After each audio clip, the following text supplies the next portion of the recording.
नमस्कार। Life science classes में आप सभी का स्वागत है।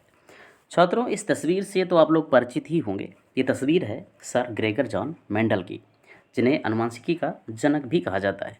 ग्रेगर जॉन मेंडल ने मटर के पौधे पर अपना एक्सपेरिमेंट करके अनुवांशिकी के नियमों का प्रतिपादन किया और अनुवांशिकी की नींव रखी।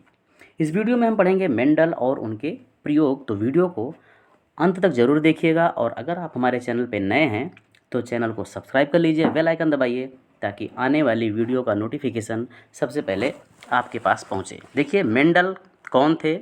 मेंडल का जन्म सन 1822 ईस्वी में जर्मनी में हुआ था। प्रारंभिक शिक्षा इनकी जर्मनी में हुई थी। फिर ये अपने पिताजी के साथ ऑस्ट्रिया के ब्रून शहर में आ गए थे। ब्रून शहर में इन्होंने एक पादरी के रूप में काम किया। ये गणित, भौतिकी और प्राकृतिक विज्ञान के काफ़ी जानकार थे और पिताजी की प्रेरणा से इन्हें बागवानी में भी काफ़ी रुचि थी। ये ब्रून के जिस गिरजाघर में पादरी के रूप में कार्य कर रहे थे, वहाँ के बगीचों में इन्होंने मटर की बहुत सारी किस्मों को उगाया और उनके मध्य संकरण प्रयोग करवाए। मेंडल ने सन 1856 से 1864 तक मटर के विभिन्न किस्मों के मध्य संकरण प्रयोग किया। इनमें आनुवंशिक लक्षणों के तुलनात्मक विभिन्नताओं की वंशागति का अध्ययन किया, कई पीढ़ियों तक अध्ययन किया और उनसे जो भी परिणाम प्राप्त होता था और आंकड़े, उसको मेंडल सुरक्षित रखते थे। मेंडल ने 56 से 64 तक जो भी प्रयोग किया, उससे जो निष्कर्ष निकला, उस निष्कर्ष को उन्होंने एक्सपेरिमेंट इन प्लांट हाइब्रिडाइजेशन नामक शीर्षक से एक लेख लिखा और अक्टूबर 1665 को ऑस्ट्रिया के ब्रून सोसाइटी के समक्ष इस लेख को प्रस्तुत किया। सोसाइटी ने 1866 में इस लेख को अपनी पत्रिका में प्रकाशित किया। इनका लेख तो पत्रिका में प्रकाशित हो गया, लेकिन लोगों तक ये लेख पहुंच नहीं पाया और मेंडल गुमनाम बने रहे। मेंडल ने जो अपना लेख लिखा था, उसमें आनुवंशिकी के नियमों, सिद्धांतों को, उनके कारकों को, इन सभी का उन्होंने उल्लेख किया था। मेंडल ने जिस पत्रिका में अपना जो लेख है प्रकाशित किया था, वो पत्रिका लोगों की पहुंच से बहुत दूर थी, इसलिए लोगों ने उनके नियमों और उनके सिद्धांतों के बारे में जानकारी नहीं हो पाई। और जिन वैज्ञानिकों ने उनके लेख को पढ़ा भी, तो उसमें पाया कि इनमें सांख्यिकी आंकड़े बहुत अधिक मात्रा में थे। तो चूँकि वैज्ञानिक सांख्यिकी आंकड़ों में रुचि नहीं लेते थे, इसलिए मेंडल के नियम और सिद्धांत उनके समझ में नहीं आए और मेंडल का जो नियम था वो ऐसे ही महत्वहीन रह गया। दुर्भाग्यवश 1884 को मेंडल की मृत्यु भी हो गई।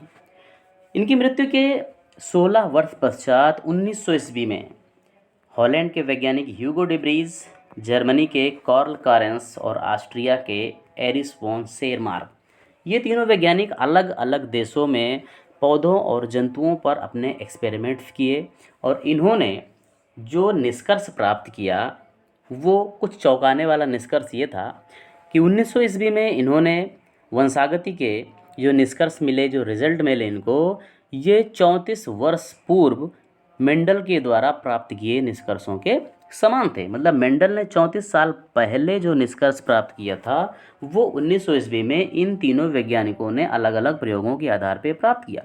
तो इस प्रकार से मेंडल के लेख की दोबारा खोज हुई और वैज्ञानिकों ने उसको गहनता से उसका अध्ययन किया और पाया कि जो कार्य आज किया जा रहा है उसको मेंडल काफ़ी पहले करके जा चुके थे। तो इस प्रकार से ह्यूगो डी ब्रीज ने मेंडल के लेख को फ्लोरा नामक पत्रिका में प्रकाशित कराया और कार्ल कारेंस ने उनके जो निष्कर्ष थे उनको आनुवंशिक नियमों, यानी कि जो प्रभाविता, पृथक्करण और स्वतंत्र अभिविभन का नियम है, उस नियम के रूप में प्रस्तुत किया। हालांकि मेंडल का योगदान आनुवंशिकी में बहुत अधिक था, आनुवंशिकी सिद्धांतों की प्रतिपादन में, तो इसलिए मेंडल को आनुवंशिकी का जनक कहा गया। उनको श्रेय दिया गया कि जो भी आनुवंशिकी की नींव डाली गई वो ग्रेगर जॉन मेंडल के द्वारा डाली गई। आनुवंशिकी शब्द का प्रयोग बेटसन के द्वारा सन 1905 ईस्वी में किया गया। तो इस प्रकार से 34 वर्षों बाद मेंडल के नियमों को पुनः जीवित किया गया और आज भी मेंडल की स्टडी हो रही है। देखिए, 34 वर्षों तक मेंडल के लेख के छिपे होने का क्या कारण था, क्यों नहीं लोगों तक मेंडल का लेख पहुंच पाया? तो उसका कारण ये था कि उनका जो लेख ऐसी पत्रिका में छापा गया था जिसे अधिकतर वैज्ञानिक नहीं पढ़ते थे।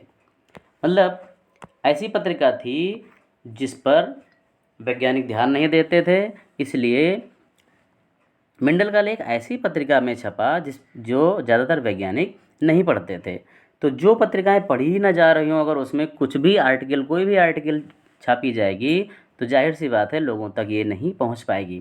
दूसरी बात ये थी कि मेंडल ने अपने लेख में सांख्यिकीय आंकड़ों का काफ़ी प्रयोग किया था जिसका वैज्ञानिकों की कोई रुचि नहीं थी।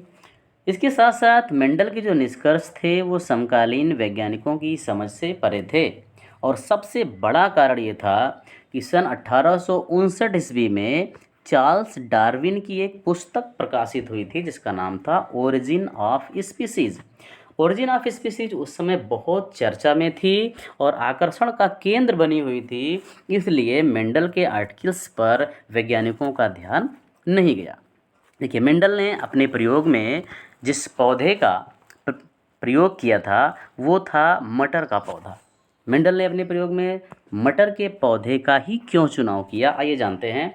देखिए, मटर का पौधा 1 वर्षीय होता है और 1 वर्षीय होने के कारण 1 वर्ष में इसकी 3 से 4 पीढ़ियाँ प्राप्त की जा सकती हैं और इस पौधे को आसानी से कहीं भी उगाया जा सकता है।